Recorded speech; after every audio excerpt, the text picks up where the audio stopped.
నమస్తే, welcome to reflection news. Bangladesh మాజీ ప్రధాని షేక్ హసీనా భారత్లో ఉండటం పూర్తిగా ఆమె వ్యక్తిగత విషయమేనని కేంద్ర విదేశాంగ మంత్రి ఎస్ జయశంకర్ అన్నారు. ఆమె దేశానికి రావడానికి దారితీసిన ప్రత్యేక పరిస్థితులే ఈ విషయంలో కీలక పాత్ర పోషించాయని ఆయన అన్నారు. ఈ రోజు జరిగిన హెచ్టీ లీడర్షిప్ సమిట్లో ఆయన ఈ వ్యాఖ్యలు చేశారు.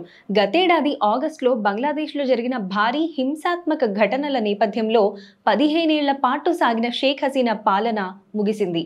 ఆ సమయంలో ఆమె భారత్కు పారిపోయి వచ్చారు. కాగా గతేడాది జరిగిన విద్యార్థి నిరసనలపై ఆమె ప్రభుత్వం క్రూరంగా వ్యవహరించిందన్న ఆరోపణలతో మానవత్వానికి వ్యతిరేకంగా నేరాలకు పాల్పడ్డారని నిర్ధారిస్తూ ఢాకాలోని ప్రత్యేక ట్రైబ్యునల్ గత నెలలో ఆమెకు మరణశిక్ష విధించిన విషయం తెలిసిందే. ఈ నేపథ్యంలో ఆమె కోరుకున్నంతకాలం ఇక్కడ ఉండవచ్చా అని అడిగిన ప్రశ్నకు జయశంకర్ బదులిస్తూ ఆమె ఒక ప్రత్యేక పరిస్థితిలో ఇక్కడికి వచ్చారు. ఆమె భవిష్యత్తు విషయంలో ఆ పరిస్థితులే ఒక ముఖ్యమైన అంశం. అయితే దీనిపై అంతిమ నిర్ణయం ఆమెనే తీసుకోవాలి అని వివరించారు.